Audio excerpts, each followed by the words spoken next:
time for our winners and losers of the weekend. As always, Ted, kick us off. Who do you have as your winner of the weekend? I'm going with the Kentucky Derby. Now, it's not so much for the race. Medina Spirit, Bob Baffert, yet again with another win in We the get Derby. it, Baffert. We get Right. it. But for me, it was the highest attended sporting event in a year. Over 50,000 people there. It's just good to see things getting back to normal. It's awesome to see people out and about and not just burrowed in their homes. People are out doing things. Timing is better. Everything was delayed last year. Just to get back on the traditional schedule and getting people out and about, I thought was just absolutely awesome. Loved it. Yeah, and it is one of the more exciting events in sports. And I've been, fortunate enough to go several years ago, and it's great. And you're right. When I was watching it, and you're seeing the crowd, and you're like, man, stuff is starting to feel normal again. And it seems like, because that's one of the greatest things about sports, right? Is the fandom and the atmosphere that creates. And as I was watching it, clearly I'm watching the horses, hoping it's going to be a close race, all those things, but it just gave me hope for football season, right? And we're football guys. That's what we are. And it it seems like we are headed in the direction of having full stadiums. And I know that teams came out, months ago and said, yeah, our plan is to have full stadiums. But to see that many people at an event, it makes me feel better as we get closer to the fall. And I know it's only May, but all of a sudden, we're going to blink here in a couple of weeks and it's going to be training camp and we're going to be talking about OU season and all those things. So it kind of gave me chills watching it, like seeing the crowd. Well, that's the great thing about an event like the Kentucky Derby is it's not part of a league. So like college football, and you know how these universities are, man. No one wants to be the first person to march 75,000 people out there. They The want someone SEC will else. do it. I'm not worried about it. I'm dead serious. The SEC will Yeah, do it. I'm not worried yeah, about it. Like right. they're gonna be like, yeah, we're doing it. No, it's true, but it's good to see like some like this stuff happening this early to kind of break the seal, so to speak, I guess, in getting everyone out there and getting uh, getting the public used to seeing large gatherings. So whenever it happens in the fall for football, they're not coming out and attacking conferences or universities or however it might be. Yeah, I think what the next huge event, like Indy 500. I think that's normally end of May or so. Look at my racing knowledge. How about that? What's the what's the situation for like the U.S. Open golf and everything this year? Is it going to be limited? I haven't seen anything, so I'm guessing it's probably limited. Yeah, I haven't seen anything, but oh, I just Googled it. US Open golf events allowing limited number of fans to attend at courses it's in California. So, Yeah, I mean, yeah. at least that means we're lucky they're having it. So What, Torrey Pines this year, I think? Yeah, so nice. we'll see. But who do you have as your loser of the weekend? I had to go with LeBron James. He said something fascinating. Um, as everyone knows, I think he's been out for the longest period, maybe in his career, or at least in a long time, with a high ankle sprain. And whenever he was asked about it, he said that I'm happy to be back, but I don't think I'll ever get back to 100%. And I just think that's such a weird quote. And I don't know what the motivation is. You hardly ever hear anyone say something like that, especially coming off of a high ankle sprain. High ankle sprains are not that bad. Ask Christian McCaffrey, okay? He had Oh, here one we and go. was jogging up and down the sideline like nothing had ever happened. But it was weird to hear him say that. And maybe I look at LeBron James in the wrong light, but I feel like he's like setting this up to make it look like his comeback and winning a championship is like something more than what it is. Am I just way too negative on LeBron, or is it a weird? Do you think it's a weird statement like I do? It is odd, right? Does he mean back to 100% this year, baby? He said, "I don't think I'll ever get back to 100%."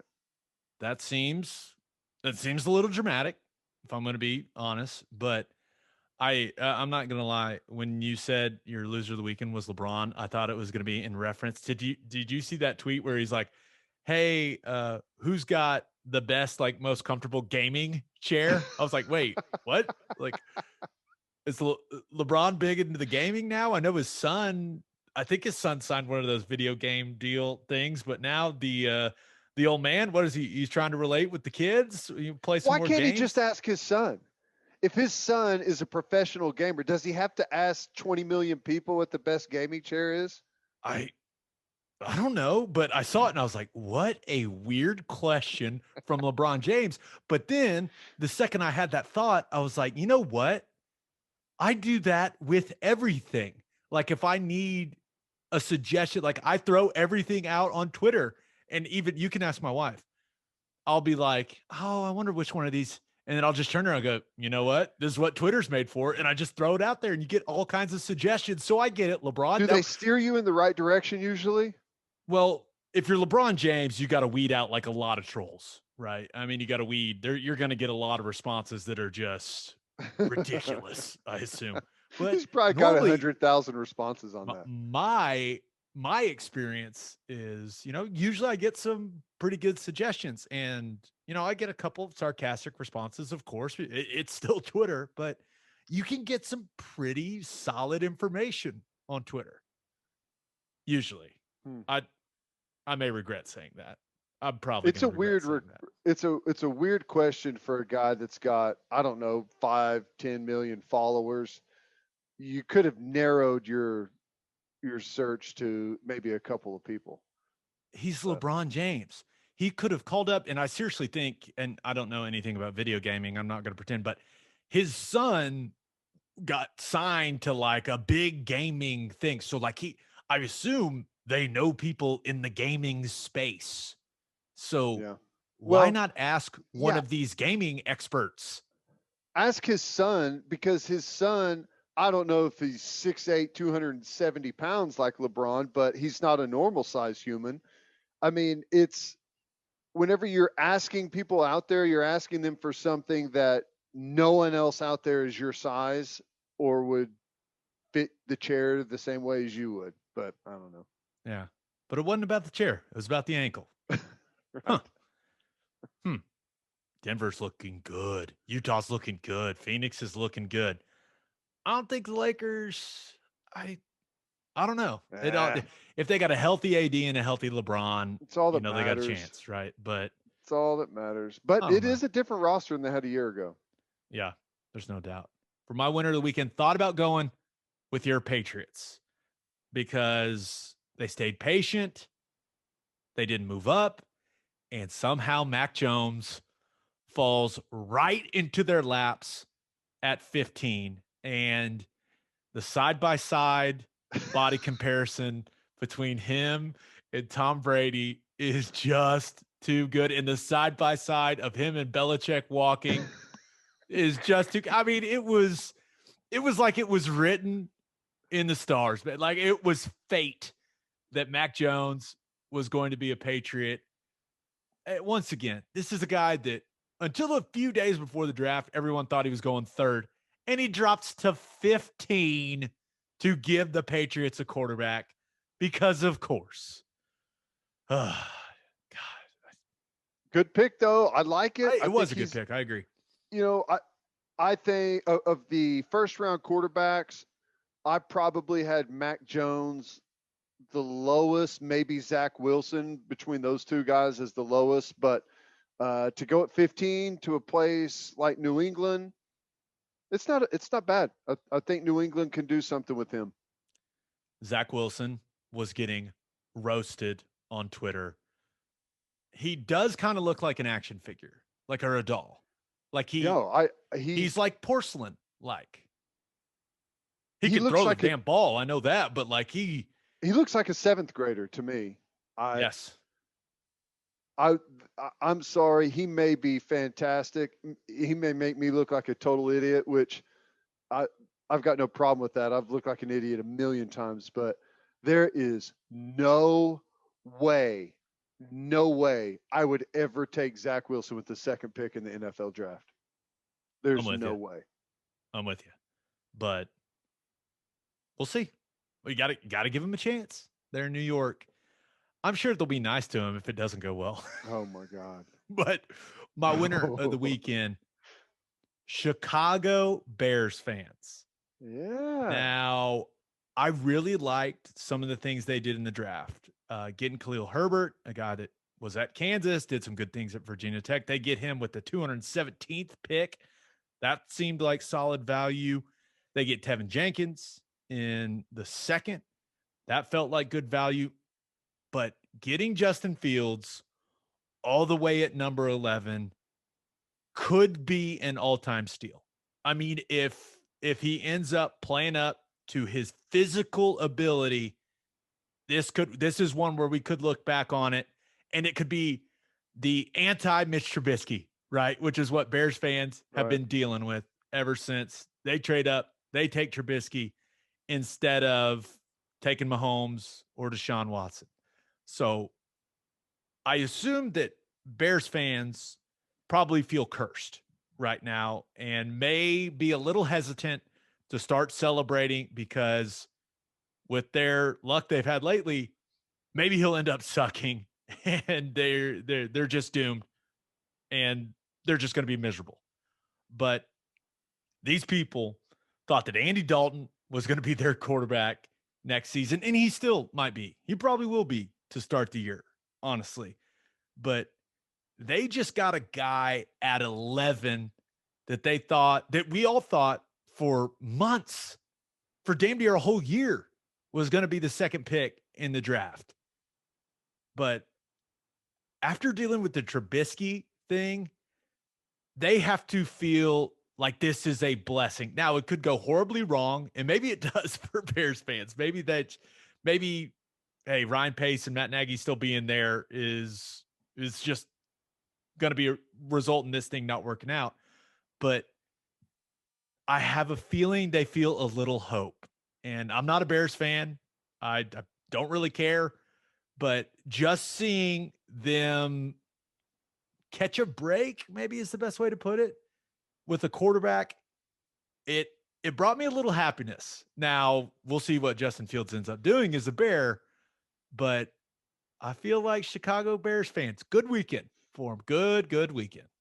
I love it. And they needed a good weekend because there was one point this offseason where they went to sleep thinking they were going to sign Russell Wilson and woke up and they had Andy Dalton. So I kind of felt bad for Andy Dalton in that situation because once that started happening and then he went there, it's like, there's no way anyone's going to be happy about you going there after they thought they had Russell Wilson. But I think that Justin Fields, I personally think that Trey Lance is the best quarterback in this draft, and that includes Trevor Lawrence. I would probably have Trevor Lawrence 2 and then Justin Fields 3. And I think all of those guys have a chance to be really good. And Justin Fields, as long as they know how to use him, and don't try and turn him into an NFL quarterback. They need to get back to what he had success with in college. And there's more teams doing that now in the NFL than there ever has been before. So it's not that unheard of. I think Justin Fields could be great for him. Yeah, I'm excited. And once again, this may be the theme of the podcast. Think he's going to look good in that jersey. I think he is. I think it's going to look nice great on him. uni. That is a great unit. Now, my loser of the weekend, I thought about going with Jay Glazer. I don't know if you saw this, Teddy, because Manchester United fans are pissed at the Glazer family that owns Manchester United and also owns the Tampa Bay Bucks, right? The fans of Manchester United took over the field, or excuse me, the pitch on Saturday. So the team couldn't play their game against, I think it was Liverpool or something. Look at my soccer knowledge. But Nice. they want the Glazer family to sell the team. But the problem for Jay Glazer is that people are coming after him, and he has absolutely nothing to do with the Glazer family that owns Manchester United. And he's just like, guys, I'm trying to tell you, like, hey, I'm an NFL insider. Like, I don't own this. And finally, he just gave up. He was like, you're right. I'm selling all my stakes in the team. It was pretty fun to follow on Twitter, but I thought it was so damn funny. But I also You thought could about never going, win that. oh God, As soon as you start defending yourself, you've definitely lost because here they're gonna come, just guns blazing at that point. Hilarious. this is all blowback from the Super League. Which is still that it's the gift that keeps giving. It really is. I love it. Like I've never seen anyone plan something out so big, announce it, and then backpedal instantly and not even try and get a better situation or anything. It's just like, oh no, well, never mind. No, we're not gonna do that. just kidding. Our bad. Our bad. We didn't think you'd be so bad. We're so sorry. Okay. I also thought about going with the Houston Texans, or at least with Texans fans, because I assume it caught a lot of people's attention. I know it caught my attention when they drafted Davis Mills early in the third round. I'm not sure what that says about the Deshaun Watson situation. That whole thing, it seems like it's going a little quiet, but it was very interesting. And I don't know if that's something we need to read a ton into, but it's certainly not nothing. You know what I'm saying? Well, yeah, a third round isn't bad. Here's the thing. We got to go back to before all of these allegations surfaced. Deshaun Watson didn't want to play there and was trying to get out, was trying to be traded. So Correct. you do have to remember that, yeah, they still want him to play. Maybe he's not going to be able to play, but even if he is, they've got to set themselves up for a situation where he's holds out or, they just have to start preparing for multiple reasons for life without Deshaun Watson. Yeah. We'll see. Still one of the weirdest stories in sports. So weird. But my loser of the weekend is Jesus Luzardo. And this is by far my favorite sports story from the weekend. And we do not talk about baseball on here pretty much ever.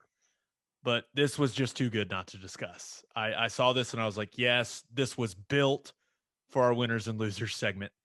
Jesus Luzardo is a starting pitcher for the Oakland A's. Now, things aren't exactly going well for my man Jesus this season. He started on Saturday for the A's, but allowed 6 runs in 3 innings, took the loss. He has started 6 games this year. He's 1-3 with a 5.79 ERA. So, it's not terrible, but certainly not where you want it to be if you're Jesus. But the weird thing about his start on Saturday is that before the game, he broke his pinky, Teddy, on his pitching hand, which hairline fracture of the pinky does not seem ideal if your job is to throw a baseball. I'm just going to call it how I see it. But he tested it before the game, threw some bullpen. Trainers are watching him. They're like, you know what? Hey, you look good. He felt comfortable going out there. But you may be wondering, how did he break his pinky?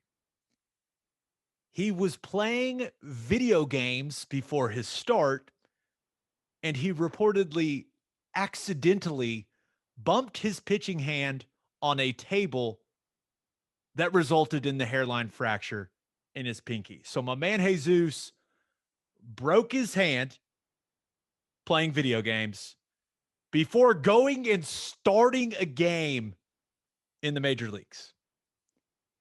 How does that happen? I think I know the answer. And they came out and said, oh, he accidentally bumped the desk. He was playing this. No. Jesus is just like the rest of us. He was getting his ass kicked in some video game, probably by some 13-year-old halfway across the world or something. And he hit his hand on the desk and broke that shit. I can't prove that that's what happened, but I'm guessing that's what happened. This was so relatable, but I also was like, dude, you can't be slamming your hand if you're a pitcher. What is this guy doing? There's only two scenarios here. Scenario one, he was getting beat by a 13-year-old from halfway around the world who was cussing at him in another language, and he got mad and slammed something, punched something, while he was playing video games. That's option one. Option two is he was drunk and punched something. Okay. Before start. Yeah, the night before. And then came in the next morning and was like, hey, I was playing video games. Oh. You don't bump your finger on a desk and break a pinky. I'm sorry. That's not how it happens. Our man Jesus. I'll give kudos to him for pitching. Have you ever broke Absolutely. a finger or like dislocated one? Well, there you go. Yeah, I'm showing you it right now. And now this one wasn't broken, but it took 3 doctors to pop this bad boy in at halftime against Tulsa. And it is, my wife still she just ugh. Well, you know how you could feel your heartbeat in your finger for the next week because it was throbbing and painful? It was for the next year for me, bro. It did not feel good for forever. Imagine not even 24 hours later, taking your hand and moving your hand fast enough to throw a ball 90 miles an hour or whatever. And I don't know how it didn't hurt like hell for him, but even though your pinky's not gripping it, just like whenever you move your hand and get all that blood flying to it, it seems like it would hurt like hell. Yeah. I love dumb injuries, like sports injuries. And this isn't helping baseball players' athletic reputation at all. Yep. These guys get hurt playing video games. But baseball has the craziest injuries, and it's always an excuse. And I know the guy was drunk somewhere doing something stupid. And it's always like, oh, well, he was putting his pants on and tripped and fell over and tried to catch himself on a chair and broke his elbow. Well, he was drunk.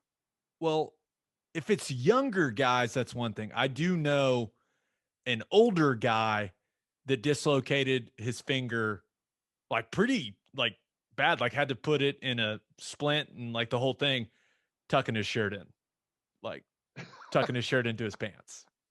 So shit happens. I mean, it does. Well, but so this thumb I've got has I don't know if you can see that. It's got no ligaments in it. So disgusting. Whenever I heard it the second or third time, I went to grab the steering wheel and it hit the point of my thumb right here. And this whole section of my thumb just goes back here out of the joint. I'm not squeamish, but that sounds awful. It was the most painful because it had been hurt and it was already just everything you do when you hurt your thumb, everything you do just hurts like hell. And, so it was already super tender. So when that happened, I thought I was going to vomit. It hurt so bad. It was horrible. And maybe on another podcast, we'll talk about how your shoulder pops out when you sleep. It hasn't in a while. It's feeling hey, good, man. Positive, moving in a positive direction. There we go. And on that note, we'll end it with some positivity. This was a weird episode, but this Oklahoma breakdown, I know it's got you crying.